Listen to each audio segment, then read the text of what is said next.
Kita masuk lagi ke tuntutan yang selanjutnya, tapi ingin mengomentari ya terkait dengan bagaimana seharusnya, karena kan begini, peran negara tidak sekecil seharusnya peran negara itu tidak sekecil hanya dengan memberi makan bergizi gratis bagi siswa-siswa. Ya. Seharusnya peran negara itu adalah memberikan lapangan kerja kepada para wali-wali murid ini, sehingga si murid ini bukan hanya bisa makan bergizi gratis di sekolah-sekolah gitu, tapi dia juga akan mendapatkan makanan bergizi di rumah-rumah mereka. Nah, sehingga tujuan kita nanti kita akan mentargetkan Indonesia Emas pada 2045 itu bisa tercapai bukan hanya dengan satu langkah ini gitu, tapi justru belum lagi kita membicarakan tadi masalah-masalah yang terjadi di daerah dengan program makanan bergizi gratis ini kan. Entahlah dengan yang kemarin sempat ramai juga ketika dibuka ternyata masih ayam mentah kan, seperti itu. Nah, itu berbagai macam masalah yang terjadi gitu. Jadi memang seharusnya peran negara itu tidak sekecil hanya memberi makan bergizi gratis, tapi seharusnya membuka lowongan sebesar-besarnya bagi ayah-ayah atau ibu-ibu para murid ini sehingga tidak hanya di sekolah mereka mendapatkan makanan bergizi, tapi juga di rumah seperti itu. Nah, mungkin bisa kita lanjut di tuntutan selanjutnya. Silakan. Selanjutnya tuntutan 8 dalam Indonesia Gelap ini adalah realisasikan anggaran tunjangan kinerja dosen. Kalau tunjangan kinerja itu biasanya disebut tukin yaitu yang saya sebutkan di awal tadi. Memang tunjangan kinerja itu ini pasca Covid itu karena negara defisit anggaran, salah satu yang dikorbankan adalah tunjangan kinerja dalam hal ini adalah dosen, itu dikorbankan. Jadi sebelum efisiensi anggaran saja mereka sudah tidak dibayarkan tukinnya, apalagi ketika anggaran pendidikan dipotong walaupun dalam Inpres itu kita kembali lagi salah satu yang disorot adalah tidak akan memotong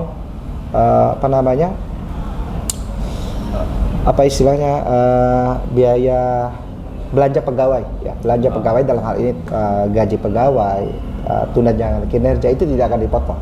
Tapi fakta di lapangan salah satu yang dikritik mahasiswa itu ini, karena faktanya pasca Covid tunjangan kinerja dosen itu sampai detik ini tidak dibayarkan. Jadi wajar mereka sebelumnya juga melakukan demonstrasi dan audiensi ke DPR itu. Para dosen para dosen. Bukan mahasiswa yang demo, karena tapi dalam tanda kutip mungkin negara ini melihat dosen itu adalah termasuk masyarakat menengah ke atas yang dalam hal akses terhadap kemakmuran itu sudah berlebih, sehingga wajar mereka dipotong mungkin. Jadi itu salah satu yang dituntut. Wajar, dosen juga manusia butuh tambahan akses terhadap kemakmuran, dalam hal ini tunjangan kinerja. Kalau kita berbicara kenapa tunjangan kinerja dosen tidak dibayarkan, kembali lagi negara tidak punya pemasukan lebih untuk merealisasikan program ini. Begitu. Itu terkait tunjangan kinerja dosen. Nah, selanjutnya terkait desak Prabowo Subianto untuk mengeluarkan peraturan pemerintah pengganti undang-undang perampasan aset. Jadi kenapa ini didesak oleh mahasiswa? Karena dalam administrasi negara itu ada beberapa instrumen yang bisa dijalankan itu. Ketika sebuah undang-undang itu tidak lahir, itu bisa diganti atau disubstitusi dengan peraturan pemerintah, dalam hal ini Perpu Perpu. Ini juga pernah dipraktekkan di zaman Jokowi salah satunya ketika Jokowi kalau untuk membubarkan sebuah ormas itu punya tahapan birokrasi yang harus dilewati, termasuk tidak ada undang-undangnya. Undang-undang ormas pada saat itu tidak secara detail mengatur tentang pembubarannya. maka harus melalui tahapan pengadilan. Karena mungkin menurut mereka itu terlalu lama ya tahapannya, maka dibuatlah ataupun diterbitkanlah Perpu Ormas pada saat itu. Nah, itu dilakukan. Nah, saat ini yang dituntut oleh mahasiswa adalah terkait political will DPR saat ini. Itu ada undang-undang yang sudah dibahas, digarap dari zaman SBY ya. SBY periode keduanya sudah wacana undang-undang ini segera dilegislasi ya. Itu tidak terrealisasi. Lanjut pada zaman Jokowi ya. Jokowi tahapan pertama dan tahapan kedua, periode kedua juga tidak dilakukan. Jadi kalau kita ingin mengkritik Jokowi, justru Jokowi itu ya tidak anti korupsi, dia justru terlibat dalam korupsi karena faktanya apa? Kabinet saat itu apa? Indonesia Maju ya? Iya, Indonesia Maju. Saat itu mereka mewacanakan programnya ingin memberantas KKN, tapi faktanya yang prakteknya justru kebalikannya ya. Bagaimana memperlemah KPK ya, termasuk tidak ada political will, keinginan pemerintah dan koalisinya yang ada di DPR untuk segera merealisasikan undang-undang perampasan aset. Ya kalau kita ingin berpikir sederhana, kenapa mereka tidak melakukannya? Ya karena mereka juga aktor-aktor yang terlibat dalam melakukan korupsi di negara ini. Karena faktanya seperti yang saya sampaikan di awal tadi, orang-orang yang selalu teriak saya Pancasila, saya NKRI, justru mereka adalah yang melakukan penggarong kekayaan negeri ini. Ya, sudah banyak faktanya, termasuk yang temannya susu tadi, Yakult tadi ya. Ya, begitu. Jadi wajar mahasiswa ingin segera diterbitkan Perpu perampasan aset agar segera ini dilakukan. Tapi kalau mahasiswa itu jeli, kubunya pemerintah ini juga itu menguasai parlemen. Kalau memang pemerintah ini pro terhadap pemberantasan korupsi, maka itu dilakukan, gitu loh. Dilakukan oleh karena kalau kita mau jujur ya, karena negara kita ini berprinsip demokrasi, tapi faktanya check and balance dalam prinsip demokrasi itu tidak terjadi. Kenapa saya sampaikan seperti itu? Karena harusnya eksekutif, legislatif, yudikatif ini tidak ada kaitan satu sama lain, ya, tidak ada kepentingan satu sama lain. Tapi faktanya saat ini berkepentingan. Bagaimana DPR ini bisa melakukan fungsi check and balance-nya, ya, dalam mengkritik dan mengawal program kerja pemerintah, sedangkan para menterinya adalah ketua partai. Ya, bagaimana komisi atau misal contoh kata PKB sekarang berapa anggotanya di parlemen? Lumayan ya, kalau ya mendapatkan 10% ya suara nasional. Artinya kalau katakanlah kalau 10% ya sekitar 60-an anggotanya di DPR. Apa jadinya ketika anggotanya 60 ini mengkritik Caimin ya, kinerja Caimin, ya mereka akan nangis darah. Karena faktanya Caimin adalah ketua umum PKB. Kalau Caimin tidak suka dikritik oleh orangnya, bisa saja dia di PAW, ya, pergantian antar waktu. Begitu juga siapa? Zulkifli Hasan, ya, ketua PAN. Apalagi yang kemarin membuat kebijakan kontroversial itu, Menteri Bahlil ya namanya ya. Oh Bahlil, maaf Bahlil ya. Ya, misalnya Menteri Bahlil itu kan ya. Ya tidak ada yang bisa mengkritiknya. Padahal Golkar ini adalah pemenang kedua. Ya, setelah PDIP. Tidak ada yang bisa mengkritiknya karena ia adalah ketua umum partai Golkar. Jadi itu tadi kembali lagi kepada prinsip demokrasi ini tidak jalan juga.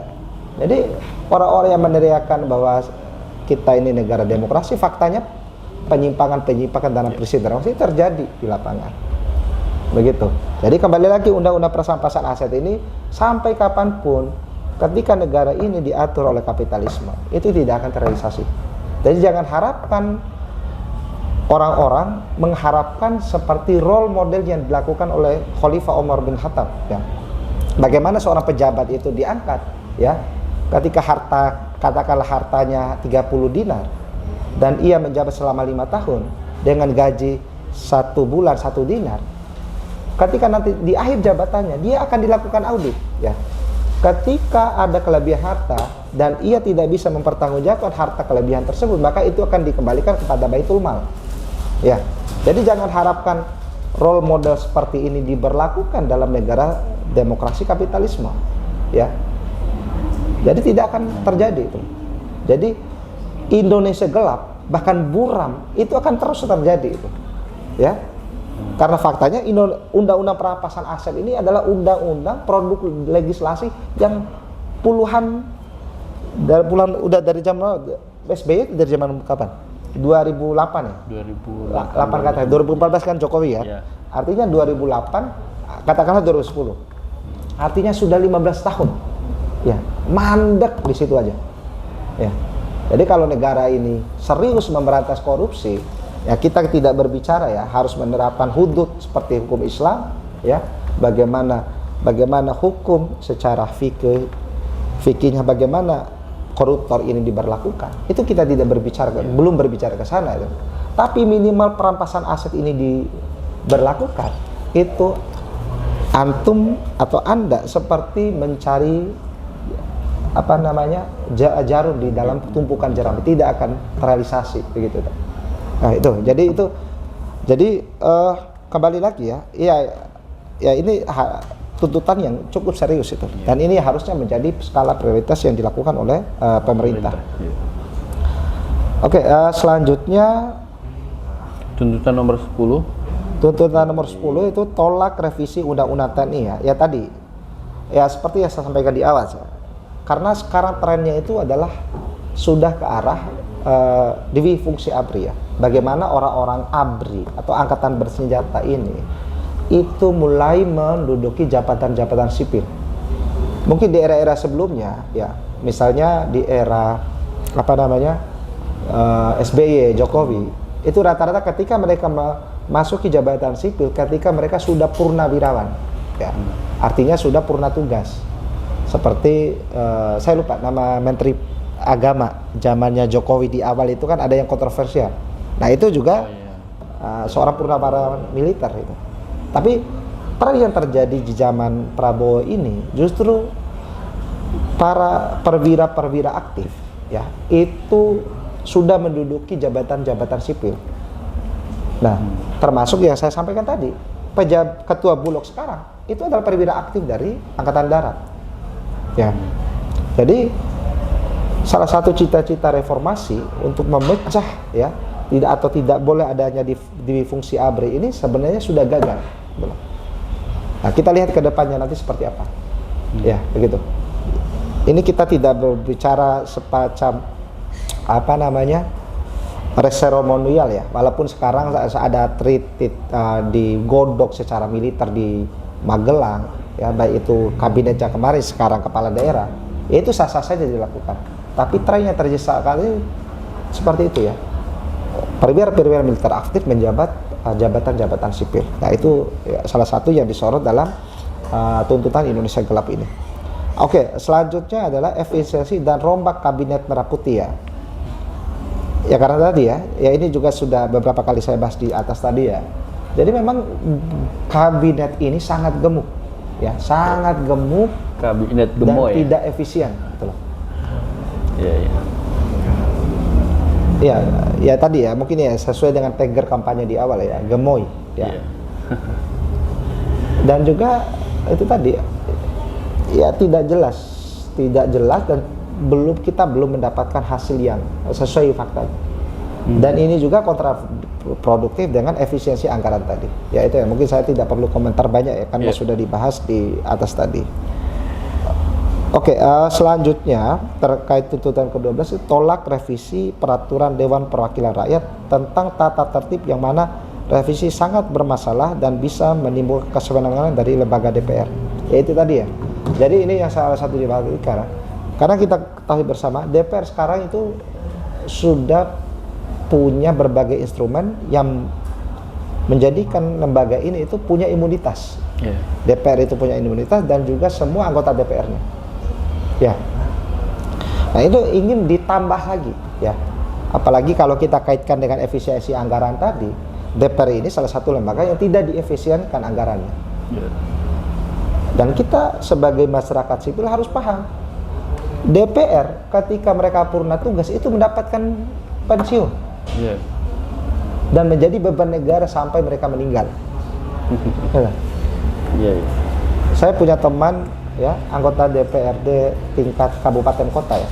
Rata-rata kalau karena beliau ini seorang pengusaha backgroundnya, saya lihat ya slip gajinya karena itu diinfakkan semua ya, ya untuk salah satu lembaga pesantren di sana. Tidak perlu saya sebutkan personalnya dan lembaga apa. Iya, rata-rata itu saya lihat gajinya yang dia sampaikan itu rata-rata 40 juta. Ya, apakah ini sudah gaji all in atau apa? Tapi katakanlah 40 juta. Itu kabupaten kota. Kita belum berbicara DPRD tingkat provinsi. Belum DPRD pusat. Jadi ini sebenarnya sangat tidak efisien gitu. Sedangkan itu baru mengenai gaji, belum lagi fasilitasnya, ya. Jadi wajar ketidakadilan itu benar-benar dipertontonkan, ya. Ini kita belum berbicara mengenai ketidakadilan hukum ya. Ya bagaimana orang yang korupsi jelas-jelas hampir 300 triliun, ya itu hanya dihukum oleh 6,5 tahun penjara, ya. Tapi karena adanya tuntutan publik, ya. Di tuntutan publik, penolakan dari publik yang begitu masif, maka direvisi menjadi 20 tahun penjara. Itu pun kalau kita bedah ini juga masih tidak adil itu.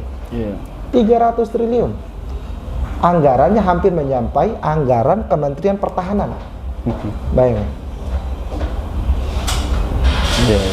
Jadi kita bandingkan dengan dulu ada tahun 2008 apa 2009 ya, Ibu Siti Aminah yang di Jawa sama di Purbalingga itu hanya mencuri 3 kakao saja ya, di lahan salah satu perusahaan swasta, ia dipenjara dan didenda. Belum lagi misalnya orang yang sambung ayam, mencuri ayam dan lain-lain, mereka maksimal hukumannya 20 tahun penjara. Apalagi kalau kena apesnya langsung dihukum oleh massa itu nyawa taruhannya itu. Termasuk yang kemarin yang viral itu bagaimana anak yatim mencuri tandang pisang setandanya itu diarak, bayangkan. Begitu kita dipertontonkan terkait ketidakadilan di tengah-tengah masyarakat. Jadi sangat heran orang-orang yang mengatakan bahwa kita optimis negara ini sesuai dengan Al-Quran As-Sunnah, itu sangat heran. Karena faktanya kita dipertontonkan ketidakadilan di mana-mana. Oke, itu mungkin karena waktu mendekati maghrib ya, kita langsung saja termasuk yang terakhir ya, reformasi kepolisian Republik Indonesia. Ya kembali lagi ya, ini salah satu yang disorot karena memang institusi ini adalah institusi terkorup ya, termasuk kalau seperti yang saya sampaikan tadi, berbagai lembaga survei di survei semua kepolisian di Asia Tenggara tetap masih kita ya paling tinggi tuh. Jadi indeksnya itu sekitar 7,65. Nah, di bawah kita itu ada Thailand. Ya mungkin kita kalah kalau dibandingkan dengan polisi India kali ya. Tapi mungkin kita masih menang ya dalam indeks korupsinya ya. Ya karena faktanya tadi ini bobrok memang ya. Jadi wajar yang dituntut di kebebasan aspirasi yang dilakukan oleh Ben Sukatani. Ya Ben Sukatani ini saya mengenalnya cukup lama ya Ben ini ya. Karena Ben ini beraliran punk, ada sedikit rocknya juga, dan memang isu-isu yang diangkat dalam lagu-lagu karya-karya itu adalah isu-isu sosial ya. Terlepas mereka mengagumi Tan Malaka ya, Karl Marx atau tokoh-tokoh kiri lainnya, tapi memang apa yang mereka sajikan dalam penampilan performanya itu memang isu-isu sosial yang diangkat. Yang satu hal yang menarik adalah setiap performanya mereka selalu membagikan hasil bumi, entah itu sayur-sayuran atau apa ya, hasil pertanian itu mereka bagikan di tengah-tengah performance mereka. Nah kembali lagi terkait institusi Polri ini, jadi yang dilakukan Sukatani adalah lagu yang kita mungkin sudah sama-sama paham adalah terkait bayar. Yeah. Nah ini adalah realitas sosial ya di tengah kita, karena apapun yang diurus ya, termasuk kalau Anda ingin mengurus SKCK itu juga bayar. Yeah. Ya. Saya kemarin juga ingin mengurus SIM, mau jalur yang benar, itu pun dipersulit. Yeah. Ya. Akhirnya ada calo di kepolisian di sini aja, intinya di kota Tangerang, itu calo yang menawarkan agar saya itu pun pakai uang. Yeah. Kan lumayan itu. Kalau kita lihat sehari aja itu ada 500 orang. Satu orang katakanlah 500.000. Kita bisa bayangkan berapa yang masuk, apakah itu masuk ke kas negara itu? Yeah. Kita tidak ada yang tahu itu. Itu baru dalam pengurusan SIM. Ya. Masuk penjara, ya seperti yang seperti bait-bait nyanyian Sukatani tadi. Memang benar, lembaga ini memang sangat korup. Begitu ya. Mungkin itu awalan dari saya. Saya kembalikan kepada Bung Maulindra, ya silakan. Baik. Sebetulnya kalau kita cermati ya dari 13 tuntutan yang diajukan oleh mahasiswa, ini kan sebuah produk. Ya. Artinya menanggapi sebuah produk lah. Ya. Reaksi dari sebuah produk yang bernama kebijakan. Oke. Dari sebuah pemikiran ya, atau sebuah ide, katakanlah sebuah gagasan besar ya, yang bisa kita katakan tidak sesuai dengan Islam kan, seperti itu. Ya. Karena kan ya contoh lah, katakanlah seperti adanya undang-undang itu sendiri adalah sebuah produk gitu kan. Dan inilah yang kemudian dikritisi oleh mahasiswa. Rasa-rasanya hal yang sama ini akan berulang. Hal yang sama ini akan berulang, artinya mungkin pemerintah sekalipun sudah ada kritik yang tajam dari bawah terhadap pemerintah, ya mungkin di lain waktu pemerintah juga akan mengeluarkan kembali kebijakan-kebijakan yang mungkin sama atau bahkan lebih katakanlah lebih tega terhadap masyarakatnya. Nah, sebetulnya bagaimana pandangan Anda terkait dengan hal ini? Ini kan sebuah hasil ya, hasil dari sebuah pemikiran kan, seperti itu. Sedangkan kalau semuanya kita bicara masalah pemikiran, setiap orang memiliki pemikiran yang berbeda-beda, ya standar yang berbeda-beda. Mungkin sebetulnya menurut orang-orang yang ada di pemerintah ini adalah sesuatu yang baik bagi masyarakat kan, seperti itu. Tapi kembali lagi setiap orang memiliki standar. Nah, bagaimana seandainya, saya minta tanggapannya, bagaimana seandainya kita membuat sebuah katakanlah pemikiran ya, bagaimana caranya biar undang-undang atau produk-produk ini menjadi nilai yang sama ya di tengah-tengah masyarakat, seperti itu. Ketika itu dianggap baik oleh pemerintah, ya seharusnya kan dianggap baik oleh masyarakat juga, kan seperti itu. Contoh katakanlah seandainya kita menganggap hukum Islam ya, hukum Islam itu dapat mengatur negara, kan gitu. Artinya ketika negara mengatakan hukum Islam itu adalah sesuatu yang baik, dan itu kan tidak ada standar ganda, tidak ada standar ganda di masyarakat bahwa ini buruk kok gitu, syariat Islam itu ternyata sesuatu yang buruk kan, kayak seperti itu. Jadi pandangan berbeda itu bisa diminimalisir, tidak seperti sekarang itu jaraknya begitu jauh gitu. Mungkin minta pendapatnya.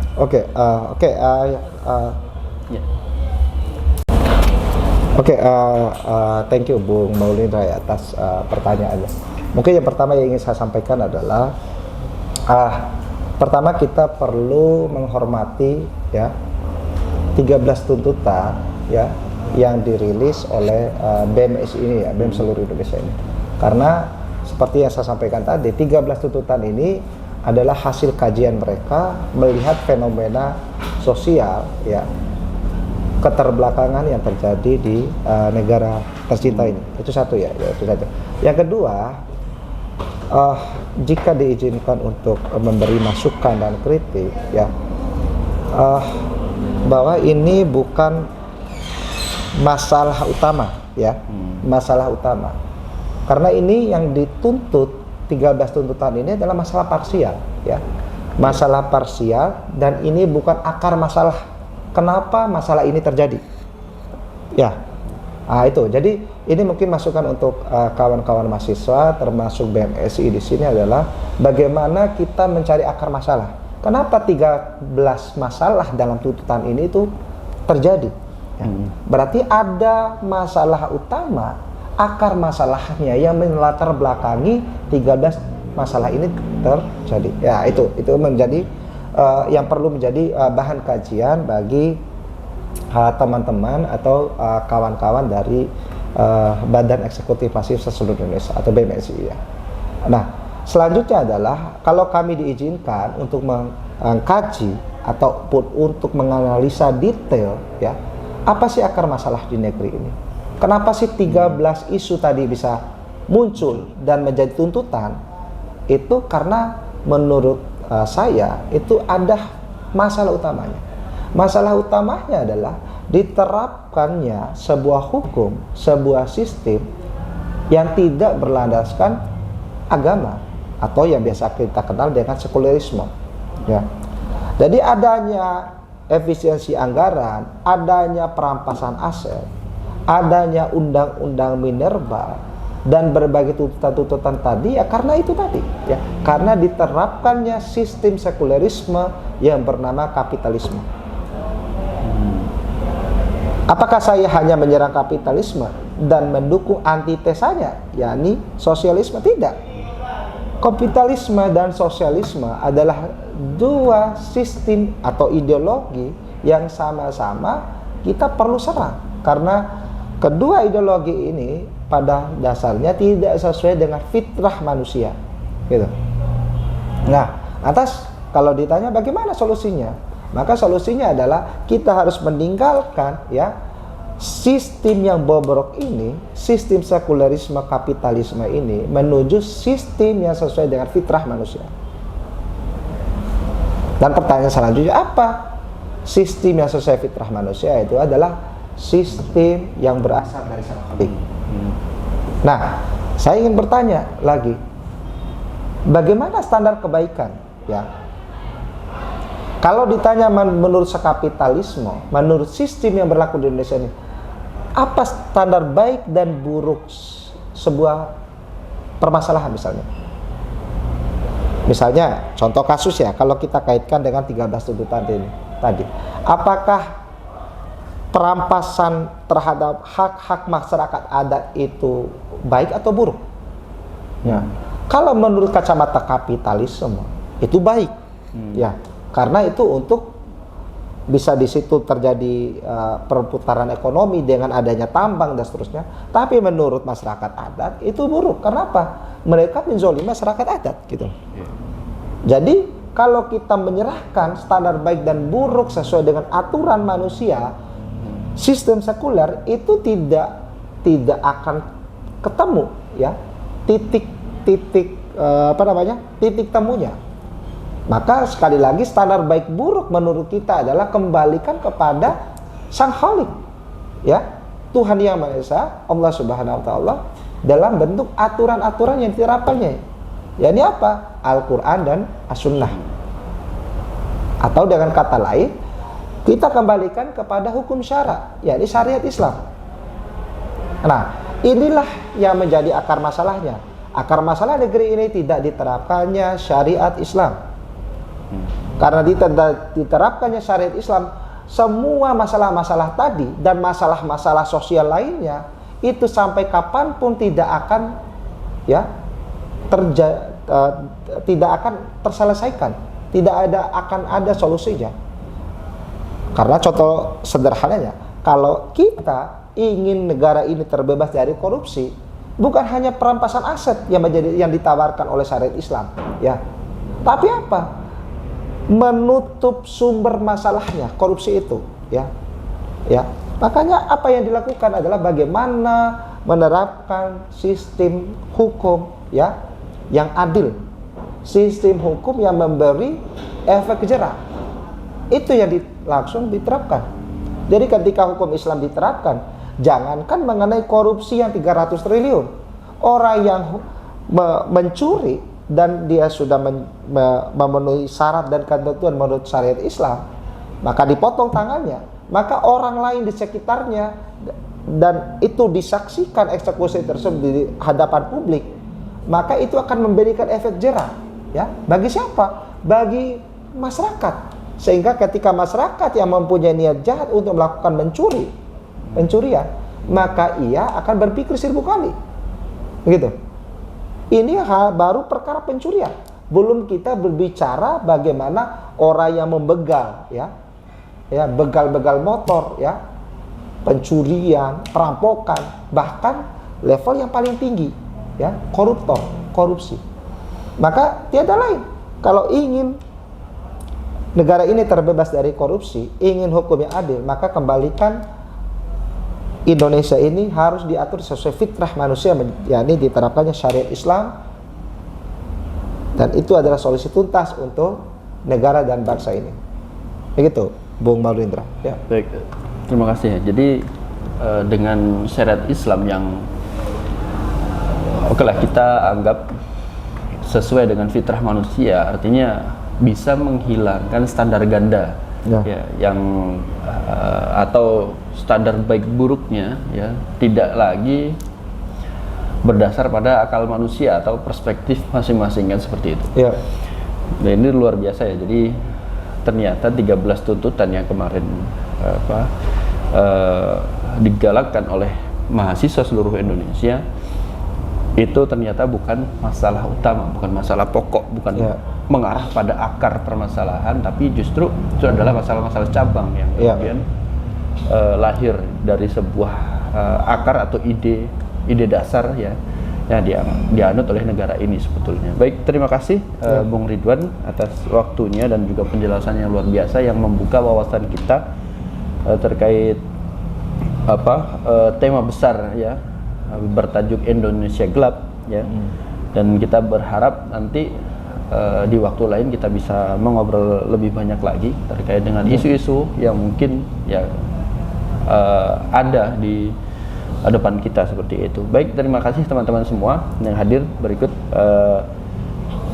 FGD yang kita lakukan, ya. Semoga kita bisa bertemu kembali di lain waktu. Assalamualaikum warahmatullahi wabarakatuh. Waalaikumsalam warahmatullahi wabarakatuh. Ya.